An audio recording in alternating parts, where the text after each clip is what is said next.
Welcome to the Fast Healthy Weight Loss blog. For those of you who don't know me, my name's Hayden Keys. I'm a naturopath, a clinical nutritionist and a weight loss specialist.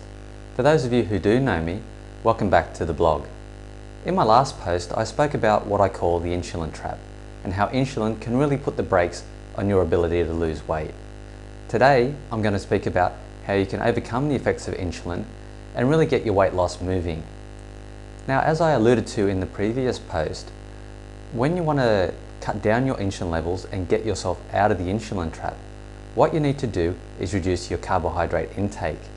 Now, the most effective way to do that is to cut out all the starchy foods in your diet. Now, for most of you that might seem like a bit scary to start with, the fact that you can't eat bread, rice or pasta or breakfast cereals, but after a little while it becomes just a very easy way to eat once you start to develop the new eating habits. Now today I'll go through with you some of the foods that you can use to get yourself out of the carbohydrate eating pattern and into a low carbohydrate eating pattern. So as I've already mentioned, what you want to do is reduce the starchy carbohydrates in your diet, and if you can, I'd like you to eliminate them altogether. Because if you're able to eliminate them altogether, you really cut down the amount of sugar coming into your bloodstream by a huge amount. From what I've seen in my experience is that even if you eat just one meal that has starchy carbohydrates in it, you'll likely really slow down your weight loss and maybe even prevent it altogether.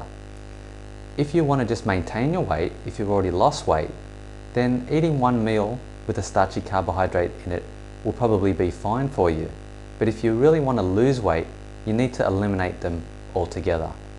So instead of having toast or cereal at breakfast, some simple things you can do are have an egg, and I think eggs are probably one of the most nutritious foods that you can eat, and you don't need to worry about having too many eggs. It's a myth that eggs cause cholesterol issues, and in more recent studies it is actually shown that eggs actually help lower cholesterol. And when you consider that a chicken grows from an egg, it really rams home the point that eggs are a highly nutritious food. They do contain fats, but they are very essential fats, and your body loves those sorts of fats and actually puts them to good use in building a strong body. Now, eggs are one simple thing you can do for protein at breakfast in the morning, because when you're eating a low carbohydrate diet, you need to make sure that you're eating protein consistently. And the proteins are things like eggs, dairy products, meats, fish, and for those of you who are vegetarians, tofu is a suitable alternative. So you want to have a quality protein at each meal, and as I've already mentioned, eggs are a great one to start the day with, but other great ones are also cheeses. So at this time of year when it's a little bit warmer, a bit of cheese in the morning, it could be cheddar, it could be cottage cheese, it could be feta, or it could even be ricotta. You could have a little bit of cheese, and with that you could have some tomatoes and onions, or you could have some mushrooms, or you could even have some fruit. Now, the fruits that I like people to eat when they're trying to lose weight are things like the melons, rock melon, honeydew melon, watermelon. I also think berries are fantastic, so blueberries, blackberries, raspberries and strawberries. And you want to make sure though that you don't eat too much of the fruits.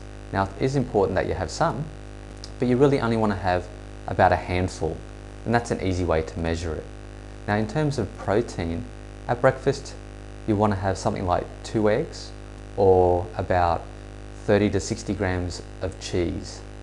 You could easily also have some ham at breakfast, and especially at this time of year, a little bit of ham with a little bit of fruit salad would be perfectly fine, or again some tomatoes and mushrooms if you want to cook some up. Now, at lunch, the very simplest way to have a low carbohydrate lunch is to throw away the bread and just to have a salad. Now, a lot of people tell me that they feel hungry after having a salad at lunch, and I'd say that is probably because you're not putting enough protein into your salad. So you need to have around 90 grams of protein, which is like one small tin of tuna. Now, it doesn't have to be tuna, it can be chicken or it could be beef.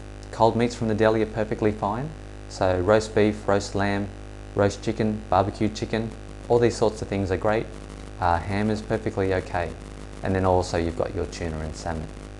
Now, something that I like people to put into their salad just to make it a little bit more substantial is some avocado. Now, avocado is great because it's full of good oils and it's very filling. So when you throw some avocado in your salad with your protein and then your non-starchy vegetables, like your tomatoes and lettuce and cucumber and capsicum, that's just to name a few, most of your vegetables are perfectly fine. So when you throw your avocado into your salad with your protein, you find when you finish that, that should last you well into the afternoon, and then you will need an afternoon snack more than likely. And you could easily have some nuts or a little bit of fruit or a little bit of cheese.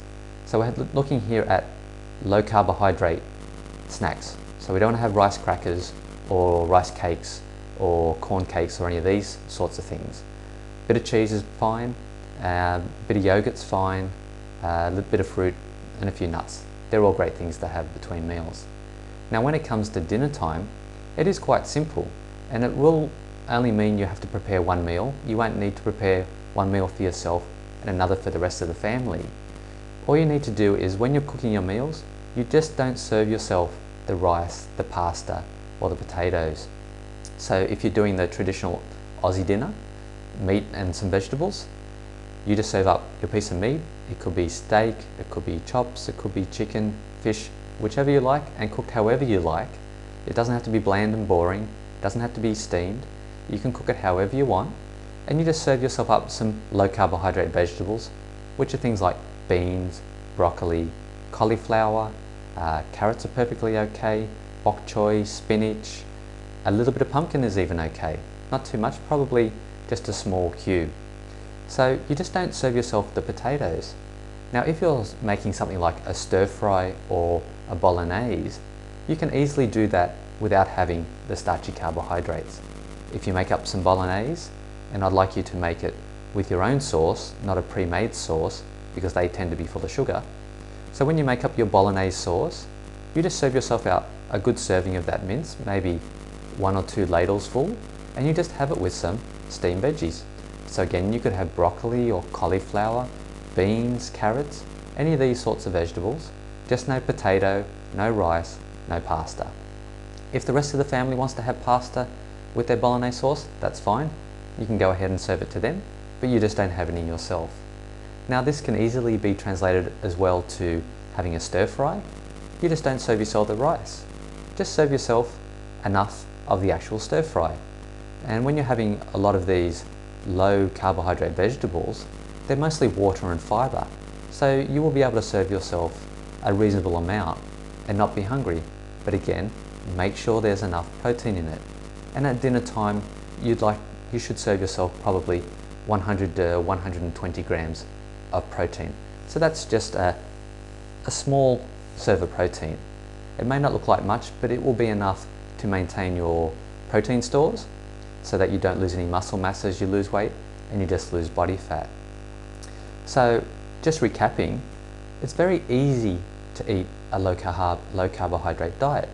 It just takes a few weeks to develop a new habit and some new regular meals. Once you do that, you'll find that it moves along quite easily, just like you did before. It's just that initial 1 or 2 weeks where you're changing what you're doing, you're changing your regular eating habits, that you feel a bit out of sorts and find it a bit difficult. But if you persist for that 1 to 2 weeks, you'll soon develop some new foods and some new meals that you do regularly. And once you do that, you'll start to really feel at ease with eating in a low carbohydrate way, and you won't feel so hungry because your blood sugars will be well under control. So I'd just like to leave it there for today. Tomorrow I'll talk a little bit more about on insulin and what are some of the negative effects on the rest of your system that it has. So thank you for listening to me today, and be sure to check out my other posts and to have a look around my website. I'll talk to you next time. Thank you.